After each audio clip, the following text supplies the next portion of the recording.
तो दोस्तों स्वागत है आपका हमारे चैनल NH एजेंसी पर। दिल्ली के विधानसभा में केजरीवाल ने मोदी सरकार को खुला चैलेंज दिया। कहा कि मेरे पास सारे सबूत हैं, कैसे तुम महाराष्ट्र इलेक्शन जीते और कैसे देश के साथ फ्रॉड किया है, सारे सबूत हैं मेरे पास। कहा सिर्फ 2 दिन रुक जाओ, सबको बेनकाब कर दूंगा। आइए देखते हैं केजरीवाल की पूरी वीडियो। मैं आज बीजेपी वालों को चैलेंज करके बोलता हूं, तुम्हारी पोल खोलूंगा, पूरे देश के सामने पोल खोलूंगा और पूरे देश को बताऊंगा कि कैसे तुम महाराष्ट्र चुनाव जीते, कैसे तुम हरियाणा चुनाव जीते और किस तरह से तुम चुनाव जीतते हो। ईमानदारी से चुनाव नहीं जीतते तुम लोग। 2 दिन रुक जाओ। इन लोगों ने लार्ज स्केल के ऊपर वोट काटने का षड्यंत्र शुरू कर दिया है दिल्ली के अंदर। मेरे पास सबूत आ गए, मेरे पास गवाह आ गए। आज इस सदन के अंदर मैं पूरी जिम्मेदारी के साथ बताना चाहता हूँ, खुलासा करना चाहता हूँ कि मेरे ऊपर जब मैं मुख्यमंत्री था, मेरे पर प्रेशर डाला गया कि दिल्ली की बिजली कंपनियों को अडानी को सौंप। अगर आज मैंने दिल्ली की बिजली कंपनियों को अडानी को सौंप दिया होता, मैं दिल्ली के लोगों को कहना चाहता हूं कि आप बिजली खपत करने लायक नहीं बचे। मैं आज बीजेपी वालों को चैलेंज करके बोलता हूं, चुनाव के पहले तुम ऐलान कर दो कि अगर तुम्हारी सरकार बनती है तुम अडानी को दिल्ली की बिजली कंपनियां नहीं दोगे।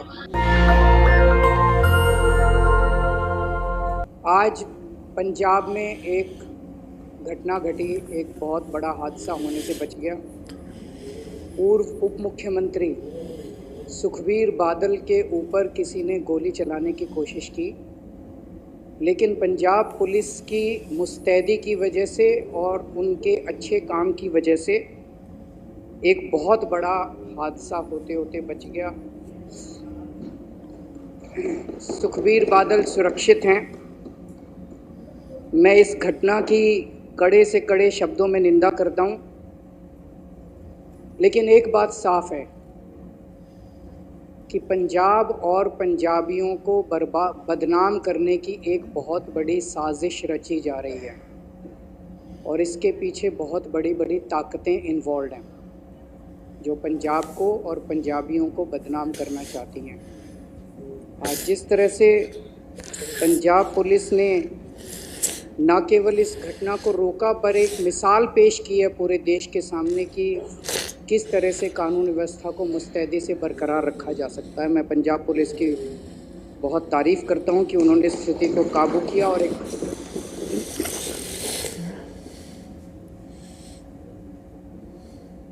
पंजाब में सुबह जब ये घटना घटी तो पूरी बीजेपी और इनके सारे नेता और पूरी मीडिया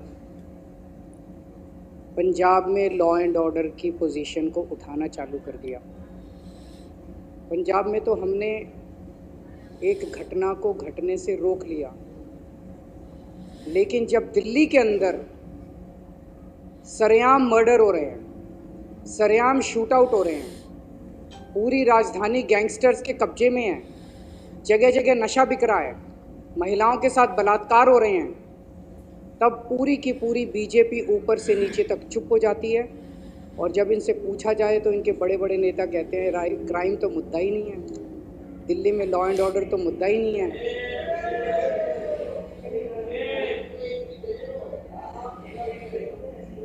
दिल्ली में खुलेआम लोगों के मर्डर हो रहे हैं और बीजेपी कहती है कि क्राइम मुद्दा ही नहीं है। दिल्ली में महिलाओं के बलात्कार हो रहे हैं, महिलाएं असुरक्षित हैं, बीजेपी कहती है कि लॉ एंड ऑर्डर मुद्दा ही नहीं है। दिल्ली में सरेआम व्यापारियों को फिरौती मिल रही है, फिरौती की धमकियां मिल रही है, बीजेपी कहती है कि क्राइम मुद्दा ही नहीं है। दिल्ली में सरेआम गैंगस्टर्स व्यापारियों की दुकानों पे गोलियां बरसा रहे हैं और इनके नेता कहते हैं कि क्राइम मुद्दा ही नहीं है। गृह मंत्री अमित शाह की सीधे सीधे जिम्मेदारी बनती है कि दिल्ली की कानून व्यवस्था को सुचारू रूप से चलाया जाए और गृह मंत्री के घर के 20 किलोमीटर 30 किलोमीटर के दायरे के अंदर सरेआम शूट आउट चल रहे हैं। गैंगस्टर्स पूरा दिल्ली पे कब्जा कर चुके हैं और गृह मंत्री आराम से अपने घर में सो रहे हैं, उन्हें दिल्ली की कोई चिंता नहीं। मैं पूछना चाहता हूं, क्या इस देश के अंदर एक वीआईपी की सुरक्षा और एक आम आदमी की सुरक्षा के अलग अलग पैमाने होने चाहिए? वीआईपी की भी सुरक्षा जरूरी है। आज सुखबीर बादल के ऊपर हमला हुआ, पंजाब पुलिस ने मुस्तैदी से उनकी सुरक्षा की, लेकिन जब दिल्ली के आम आदमी आज कल ट्रिपल मर्डर हुआ है देवली के अंदर, आज सुबह ट्रिपल मर्डर हुआ है। एक आदमी सुबह सुबह मॉर्निंग वॉक पे गया, जब घर वापस आया तो उसके माँ, उसकी पिताजी और उसकी बहन तीनों को उसने पाया कि उनका मर्डर कर दिया गया है। ये इनके लिए मुद्दा ही नहीं है, ये कहते हैं मुद्दा ही नहीं है। मैं पूछना चाहता हूँ, क्या आम आदमी की सुरक्षा मायने नहीं रखती? क्या आम आदमी के जान की कीमत एक वीआईपी की जान से ज़्यादा कम कीमती है? आप उस लड़के से पूछो जिसके 3 लोगों की मौत हो गई, उसके लिए तो सबसे ज़्यादा वीआईपी उसके माता पिता और उसकी बहन ही सबसे ज़्यादा वीआईपी थे। तो मैं इनको, बीजेपी वालों को कहना चाहता हूं, तुम मेरे जितने मर्जी एमएलएस को गिरफ्तार कर लो, जितने मर्जी मेरे ऊपर लिक्विड गिरवा लो, जितने मर्जी मेरे ऊपर हमले कर लो, मैं तो दिल्ली के आम लोगों की सुरक्षा का मुद्दा उठाता रहूंगा जब तक मेरे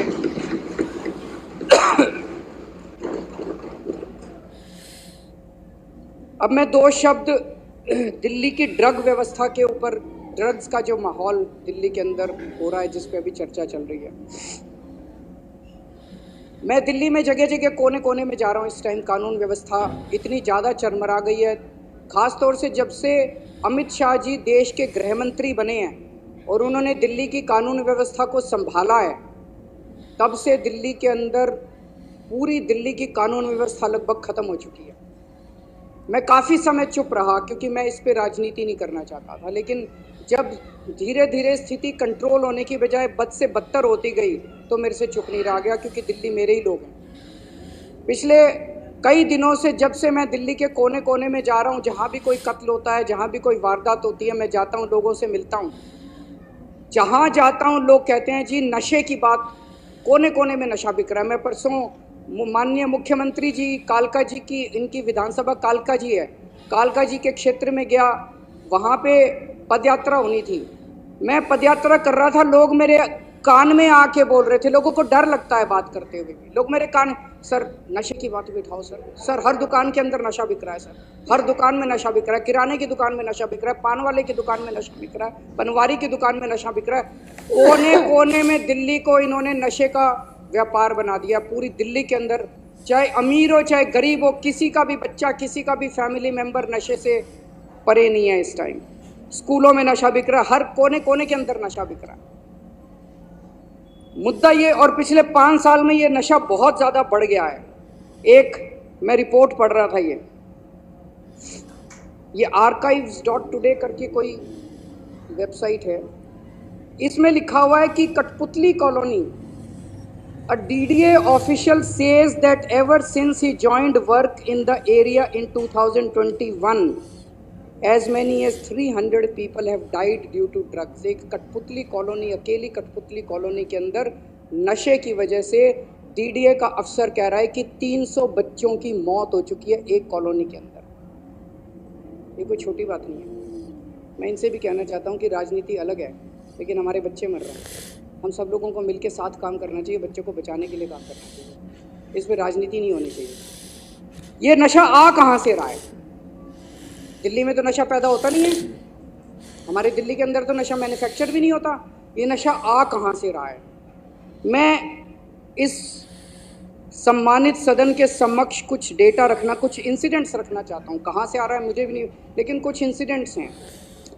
1 अक्टूबर को दिल्ली के महिपालपुर में 562 किलो कोकेन और 40 किलो मैरिजुआना पकड़ा गया, ये गुजरात से आया था। 10 अक्टूबर को 208 kilo cocaine Ramesh Nagar waste Delhi से पकड़ी गई, ये गुजरात से आई थी।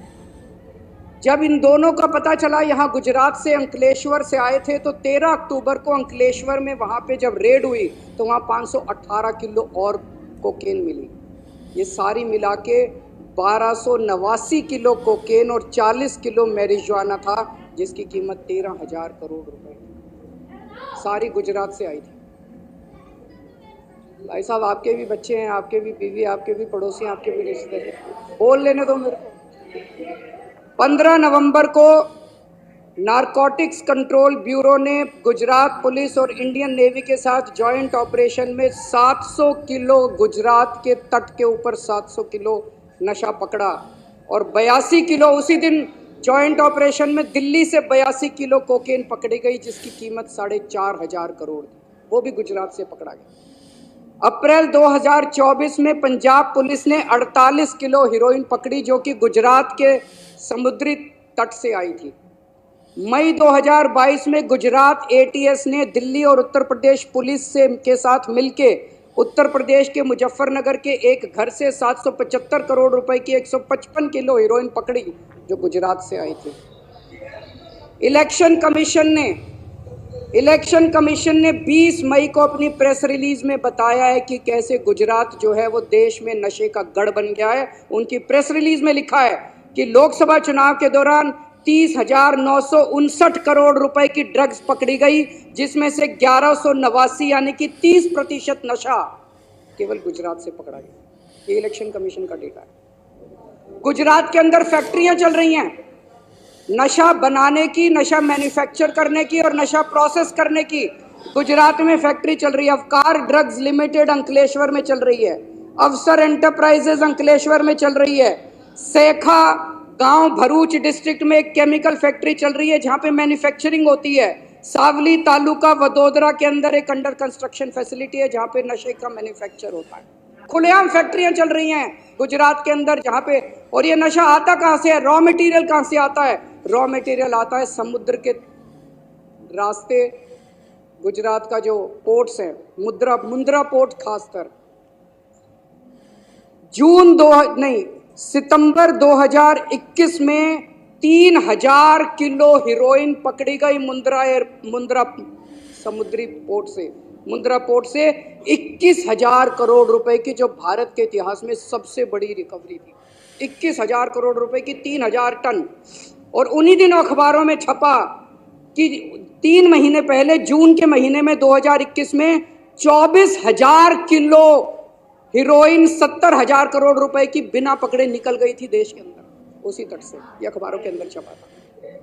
मई 2022 में 52 किलो कोकेन 500 करोड़ की पकड़ी गई मुंद्रा पोर्ट से। जुलाई 2022 में 375 करोड़ की 75 किलो हीरोइन पकड़ी गई मुंद्रा पोर्ट से, जो कि पंजाब ले जाई गई। जुलाई 2024 में 110 करोड़ की ट्रेमेडोल पकड़ी गई मुंद्रा पोर्ट से। ये तो पकड़ी गई, जो मुंद्रा पोर्ट से चली गई उसका पता नहीं। तो मोटे मोटे तौर पे निष्कर्ष क्या निकलता है? निष्कर्ष ये निकलता है अध्यक्ष महोदय, और एक अखबार की खबर के मुताबिक पिछले कुछ वर्षों में 2.5 लाख करोड़ रुपए की ड्रग्स जो है वो गुजरात के अंदर पकड़ी गई है। 2.5 लाख करोड़ रुपए की। इससे निष्कर्ष क्या निकलता है कि समुद्र के रास्ते मुंद्रा पोर्ट से ड्रग्स देश में एंटर कर रही हैं, रॉ मटेरियल एंटर करता है। गुजरात के अंदर ढेर सारी फैक्ट्रियां लगी हुई हैं और उन फैक्ट्रियों के अंदर उसकी मैन्युफैक्चरिंग होती है, प्रोसेसिंग होती है और वहां से पूरे देश के अंदर बांटी जाती है।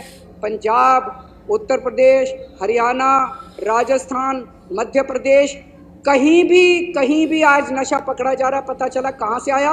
गुजरात से आया। ये वायर मैगजीन की एक रिपोर्ट है जिसने मुंद्रा पोर्ट कौन कंट्रोल करता है? इनके दोस्त अडानी कंट्रोल करते हैं। उनके अच्छा महावर जी, अच्छी बात नहीं है ये महावर जी, अब ये ठीक नहीं है प्लीज। ये वायर मैगजीन की रिपोर्ट है जो कहती है कि जब अडानी ग्रुप से ये प्रश्न पूछे गए उनके पास इसका कोई जवाब नहीं था। ये प्रश्न खड़े करता है। मैं किसी पे दोषारोपण नहीं करता, लेकिन हम देश के नागरिक हैं, आज़ाद नागरिक हैं। हमारे बच्चों का भविष्य का सवाल है। पूरे देश के एक पूरी पीढ़ी खराब हो जाएगी। पूरे देश को नशे के अंदर झोंका जा रहा है और ये बहुत बड़ा षड्यंत्र चल रहा है। तो प्रश्न तो उठता है, इस देश के अंदर नशा कंट्रोल करने की जिम्मेदारी एक व्यक्ति के ऊपर है, गृह मंत्री अमित शाह। अमित शाह की जिम्मेदारी है कि पूरे देश के अंदर नशा कंट्रोल करें। उनकी आंखों के नीचे, उनकी निगरानी के नीचे पूरे देश में नशा बट रहा है और गुजरात से नशा आ रहा है। नंबर 1। नंबर 2, गुजरात उनका होम स्टेट है। उनका होम स्टेट आज गुजरात गढ़ बन गया है नशे का। और मैं गुजरातियों के लिए भी मेरे मन में सहानुभूति है, क्योंकि गुजरात से जो नशा निकल रहा है वो गुजरात के अंदर भी पूरी तरह, गुजरात के बच्चे, गुजरात के युवा भी नशे के अंदर धकेले जा रहे हैं। तीसरी चीज, जिस पोर्ट से नशा आ रहा है हम सब जानते हैं, वो अमित शाह जी के दोस्त हैं। अमित शाह जी का होम स्टेट, अमित शाह जी की निगरानी और अमित शाह जी का दोस्त जिस पोर्ट के ज़रिए आ रहा है, इतने बड़े स्तर के ऊपर नशा क्या बिना सरकारी संरक्षण या बिना सरकारी लापरवाही के हो सकता है? नहीं हो सकता। तो लोग ये प्रश्न कर रहे हैं कि क्या इसमें सरकारी मिलीभगत भी हो रही है पूरे देश के अंदर जो नशा बिक रहा है? और अगर सरकारी मिलीभगत है तो वो केवल नीचे के लेवल की है या टॉप तक मिलीभगत? हमारी पूरी पीढ़ी का सवाल है। दिल्ली के ये सारी रिसर्च मैंने क्यों की है? सारी रिसर्च क्यों? क्योंकि पिछले दिनों में जहाँ जा रहा हूँ, कल शालीमार बाग की झुग्गियों के अंदर गया, इनसे पूछिए, जिससे मैं बात करूं वही कहे सर यहाँ नशा बहुत बिक रहा है, सर यहाँ नशा बहुत बिक रहा है। मैं परसों कालका जी गया, सर यहाँ नशा बहुत बिक रहा है, सर यहाँ नशा बहुत बिक रहा है। मैं जहाँ जा रहा हूँ वहीं लोग नशे की बात कर रहे हैं। दिल्ली के अंदर पूरी दिल्ली के लोग, पूरे देश के लोग नशे से पीड़ित हैं। हमारे पूरे देश के युवाओं की भविष्य का सवाल है अध्यक्ष महोदय। इसलिए मैं चाहता हूँ कि अमित शाह जी इस देश की खातिर नशे के ऊपर एक्शन लेना, ठोस कदम उठाना चालू करें। नहीं तो जनता के मुंह बंद नहीं कर पाएंगे वो, जब जनता कहेगी कि सरकारी संरक्षण नशा करने वालों को मिल रहा है। तीसरी बात मैं ये उठाना चाहता हूं जो जरूरी है, वो है बिजली की। अध्यक्ष महोदय, अभी पिछले दिनों जब मैंने सुना कि अमेरिका के जस्टिस डिपार्टमेंट ने अडानी ग्रुप के ऊपर आरोप लगाए हैं, और जो मैंने मोटा मोटा पढ़ा कि अडानी ग्रुप 12,000 मेगावाट की सोलर एनर्जी बनाने की उन्होंने फैक्ट्री लगा ली कि सोलर एनर्जी बनाएंगे, लेकिन वो बिजली इतनी महंगी दे रहे थे कि कोई भी राज्य सरकार खरीदने को तैयार नहीं। तो अडानी ग्रुप ने बहुत महंगी बिजली जो है वो रिश्वत दे के केंद्र सरकार के अफसरों को रिश्वत दी, राज्य सरकार के अफसरों को रिश्वत दी, और वो महंगी बिजली उन्होंने कई राज्य सरकारों को बेची। मेरे को बताया गया कि गुजरात के अंदर अडानी ग्रुप ने 2021 में गुजरात में 2 रुपये 83 पैसे यूनिट बिजली थी। एक साल में 2021 में 2 रुपये 83 पैसे यूनिट बिजली थी अडानी देता था। 2022 में ये बढ़ा के 8 रुपये 83 पैसे कर दी, 4 गुना बिजली के रेट कर दिए मात्र एक साल में, क्योंकि बीजेपी की सरकार है, बीजेपी इनके साथ मिली हुई है। आज इस सदन के अंदर मैं पूरी जिम्मेदारी के साथ बताना चाहता हूं, खुलासा करना चाहता हूं कि मेरे ऊपर जब मैं मुख्यमंत्री था, मेरे पर प्रेशर डाला गया कि दिल्ली की बिजली कंपनियों को अडानी को सौंप दो। अगर आज मैंने दिल्ली की बिजली कंपनियों को अडानी को सौंप दिया होता, मैं दिल्ली के लोगों को कहना चाहता हूं कि आप बिजली खपत करने लायक नहीं बचते। दिल्ली में बिजली इतनी महंगी हो जाती कि ना दिल्ली सरकार सब्सिडी दे पाती और ना आप अपनी कमाई से दिल्ली की बिजली का अपना बिल भर पाते। जब मैंने बंद कर दी, मैंने मना कर दिया कि मैं अडानी ग्रुप को नहीं सौंपूंगा बिजली कंपनियां। आज मैं सोच रहा था ये खुलासा होने के बाद, कहीं यही तो कारण नहीं था जिस वजह से मुझे जेल डाला गया कि वो नाराज हो गए। मैं आज बीजेपी वालों को चैलेंज करके बोलता हूं, चुनाव के पहले तुम ऐलान कर दो कि अगर तुम्हारी सरकार बनती है तुम अडानी को दिल्ली की बिजली कंपनियां नहीं दोगे। जैसे ही दिल्ली में सरकार, अगर गलती से इनकी सरकार बन गई, अगर दिल्ली के अंदर लोगों ने बीजेपी को वोट दे दिया, सबसे पहली कैबिनेट मीटिंग के अंदर ये दिल्ली की बिजली कंपनियों को अडानी को सौंप देंगे और दिल्ली में लोगों को बिजली इस्तेमाल करनी मुश्किल हो जाएगी। लोगों की पूरी तनख्वाह बिजली का बिल भरने में निकल जाएगी। माननीय अध्यक्ष महोदय, और आखिर में मैं इनका बहुत बड़ा पर्दाफाश करने जा रहा हूं, 2 दिन रुक जाओ। इन लोगों ने लार्ज स्केल के ऊपर वोट काटने का षड्यंत्र शुरू कर दिया है दिल्ली के अंदर। मेरे पास सबूत आ गए, मेरे पास गवाह आ गए। तुम्हारी पोल खोलूंगा, पूरे देश के सामने पोल खोलूंगा और पूरे देश को बताऊंगा कि कैसे तुम महाराष्ट्र चुनाव जीते, कैसे तुम हरियाणा चुनाव जीते और किस तरह से तुम चुनाव जीतते हो। ईमानदारी से चुनाव नहीं जीतते तुम लोग। मैं ये जो नशे के खिलाफ प्रस्ताव सदन में रखा गया, इसका समर्थन करता हूँ। जैसा कि आपने देखा कि बीजेपी ने गुजरात को नशे का गढ़ बना दिया है और दिल्ली में हर जगह नशा बेचा जा रहा है। स्कूलों में नशा, दुकानों में नशा, हर जगह नशा फैला रखा है। 300 बच्चों की मौत सिर्फ एक कॉलोनी में हो गई, सिर्फ नशे की वजह से। जो केजरीवाल ने कहा है कि 2 दिन के बाद इनकी सारी पोल खोल कर रख दूंगा। देखते हैं क्या होता है। चैनल पर अगर नए हैं तो चैनल को सब्सक्राइब ज़रूर करें।